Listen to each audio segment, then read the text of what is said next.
장애인 문화복지신문 제479호 제3면 기사입니다.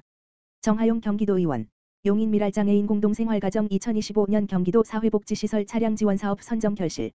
경기도의회 경제노동위원회 정하용 의원, 국민의힘, 용인도, 은 2025년 경기도 사회복지시설 차량 지원 사업에 용인 특례시의 미랄장애인 공동생활가정이 최종 선정되었다고 16일 밝혔다.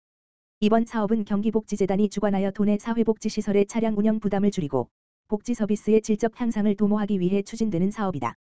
용인 미랄장애인 공동생활가정을 포함해 총 75개소가 선정되었으며 각 시설 수요에 따라 승합차, 경차, 특장차 등의 차량이 지원된다. 기흥구 보라동에 소재한 용인 미랄장애인 공동생활가정은 성인 남성 지적장애인을 대상으로 한 생활시설로 가정과 같은 주거환경 속에서 장애인의 자립생활 능력을 길러내는 데 주력하고 있다. 특히 이번에 지원받게 된 승합차는 입소자들의 병원 진료, 지역사회 프로그램 참여, 생활물품 운반 등 일상 전반의 활동을 원활하게 하는 데 큰 도움이 될 것으로 기대된다. 정하용 의원은 복지는 지역 주민들의 삶 속에 얼마나 깊이 스며들 수 있느냐가 중요하다며 이번 차량 지원은 장애인의 일상과 자립을 실질적으로 지원하는 중요한 자원이 될 것이라고 강조했다.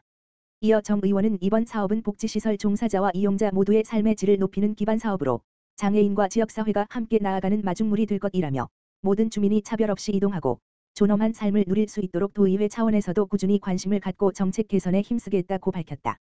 한편 정 의원은 해당 사업의 예산이 편성되기 전부터 지역 내 사회복지시설의 애로사항을 수시로 정취하고 경기도 및 복지시설과의 협의를 통해 수차례 정책 건의를 이어왔다. 이번 선정은 지역 복지 환경 개선을 위한 정 의원의 꾸준한 노력력과 현장 중심 의정활동의 결실이라는 평가를 받고 있다. 구리시 교통약자 이동지원센터 고객만족도 조사 실시. 구리시 시장 백경현 는 교통약자 이동지원센터의 서비스 질 향상과 이용 고객의 만족도 제고를 위해 5월 1일부터 5월 31일까지 한 달간 고객만족도 설문조사를 실시한다고 밝혔다. 이번 조사는 특별교통수단 및 대체수단을 이용하는 교통약자를 대상으로 하며 이용자의 의견을 수렴하여 보다 체계적이고 실효성 있는 서비스 개선 활동을 추진하기 위한 목적으로 추진됐으며 이용 현장에서 직접 설문지를 통해 조사한다. 설문 내용은 서비스 환경, 이용 편의, 차량 편의, 쾌적성 등, 서비스 과정, 안내 과정, 친절도, 신속성 등, 서비스 결과, 노력 여부, 요금 적정성, 신뢰성 등, 기타 전반적 만족도 등이다. 조사 후에는 분야별로 데이터를 정리하고 합리적인 개선 방향을 모색하며 구체적인 개선 의견이 없는 단순한 부정 답변 등은 분석 신뢰도를 고려해 반영이 제한된다. 시는 조사 결과를 토대로 서비스 개선 계획을 수립하고 직원 교육 강화 등 다양한 고객 서비스 개선 방안도 마련한다는 방침이다. 한편 시는 대중교통 이용이 어려운 교통약자의 이동권 보장을 위해 2017년부터 교통약자 이동지원센터를 운영하고 있으며 2024년 7월부터 경기도 광역이동지원센터와 통합해 특별교통수단 전면 배차를 시행, 대기시간을 62분에서 30분으로 단축하며 서비스 효율을 높였다. 또한 휠체어 이용자를 위한 우선 배차와 비휠체어 대상 대체수단 차량 8대 추가 운영 등으로 서비스 이용 건수가 약 2배 증가했으며 이용자 만족도 또한 높아지고 있다. 백경현 구리시장은 이번 설문조사는 교통약자들의 이동권 향상을 위한 소중한 자료가 될 것이라며 이용 고객들의 적극적인 참여를 부탁드린다라고 전했다. 시는 앞으로도 반기별로 정기적인 고객 만족도 조사를 시행하여 지속적으로 서비스 품질을 높여나간다는 계획이다.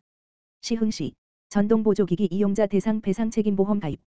시흥시 시장 임병택는 시흥시 시장 임병택는 전동 휠체어나 전동 스쿠터를 이용하는 장애인과 만 65세 이상 어르신을 위해 전동보조기기 배상책임보험에 가입했다.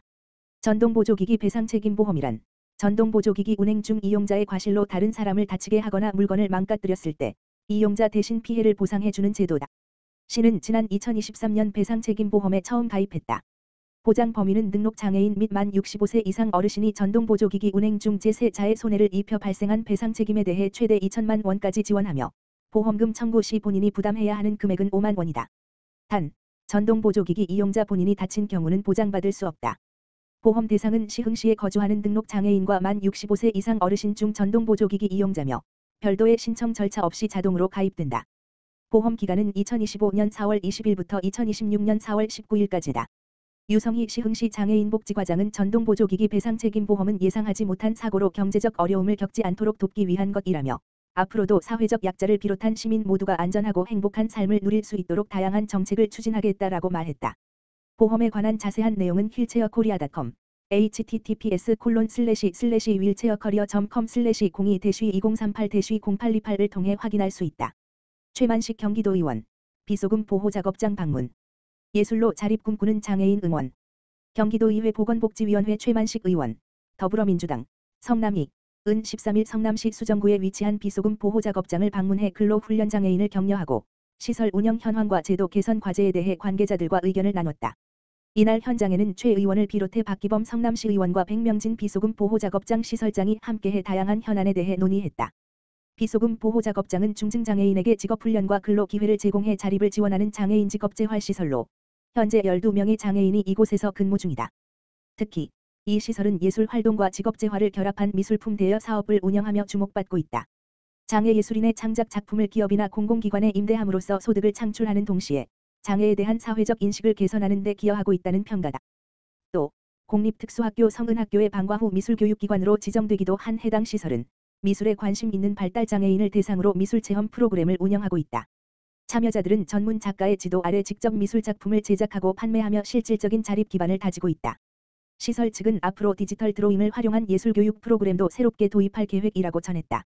최만식 의원은 비소금 보호작업장은 장애예술인의 창작 활동과 직업재활이 조화롭게 이루어지는 모범적인 사례라며 장애인의 사회 참여를 확대하기 위해서는 공공기관뿐만 아니라 민간의 적극적인 참여도 필요하다고 말했다. 이어 노인복지 분야에서는 이미 디지털 드로잉 교육이 활발히 시행되고 있다며 장애인 복지 영역에서도 예술 기반 프로그램이 더 다양하게 확산할 수 있도록 지방정부의 정책적 지원이 뒷받침돼야 한다고 강조했다. 한편 이날 현장에서는 장애인 기회수당 제도 개선에 대한 논의도 이루어졌다. 현재 경기도는 직업훈련 중인 장애인을 대상으로 월 16만 원의 기회수당을 지급하고 있으나 근로장애인은 지원 대상에서 제외되고 있어 형평성 문제와 제도적 미비점이 꾸준히 제기되고 있다. 이에 대해 최 의원은 근로장애인이 제도 밖에 놓이는 것은 현행 제도의 근본적인 모순이라며 훈련장애인뿐만 아니라 실제 근로에 참여하고 있는 장애인에게도 기회수당이 지급될 수 있도록 제도 개선이 시급하다고 밝혔다. 끝으로 최 의원은 장애인 직업재활 현장을 꾸준히 찾아 현장의 목소리를 청취하고 장애인의 자립과 권익 증진을 위한 실효성 있는 정책 마련에 앞장서겠다며 강한 의지를 드러냈다. 남양주보건소 동부보건센터, 장애인 거주시설 대상 찾아가는 구강보건사업 운영. 남양주시, 시장 주광덕. 는 5월부터 11월까지 동부보건센터 주관으로 수동면 소재 장애인 거주시설 신망해재활원과 참누리를 대상으로 찾아가는 구강보건사업을 운영한다고 16일 밝혔다. 지난해에 이어 지속 추진되는 이번 사업은 장애인의 구강건강 증진과 의료 접근성 향상을 위해 마련됐으며 시설 이용자 175명과 종사자 121명 등 총 296명에게 예방 중심의 구강보건 서비스를 제공한다. 지난 15일 동부보건센터 소속 치과의사와 치과위생사가 직접 시설을 방문해 구강검진, 구강위생교육 및 입체조 실습 불소바니쉬 도포 등 전문적인 서비스를 진행했다. 특히 구강위생교육은 장애 유형과 구강 상태를 반영해 구강건조증 대처법, 일상 속 위생관리 요령 등 실생활에 유용한 정보로 구성됐다. 검진 후에는 개인별 결과 안내문을 제공하고 치료가 필요한 경우에는 지역 의료기관과 진료 연계를 유도했다. 또한 장애인 맞춤형 칫솔과 구강위생용품을 배부해 시설 내 자가관리가 가능하도록 도왔다.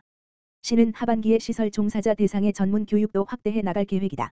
교육 내용은 장애 유형별 구강관리법, 보호자 역할, 올바른 구강위생용품 사용법 등 현장에서 바로 활용 가능한 실무 중심으로 진행된다. 정태식 남양주보건소장은 장애인은 구강질환에 취약함에도 불구하고 치과 진료 접근성은 여전히 낮은 상황이라며 앞으로도 현장을 찾아가는 맞춤형 구강보건 서비스를 지속 확대해 누구나 건강한 삶을 누릴 수 있는 환경을 만들어가겠다고 밝혔다.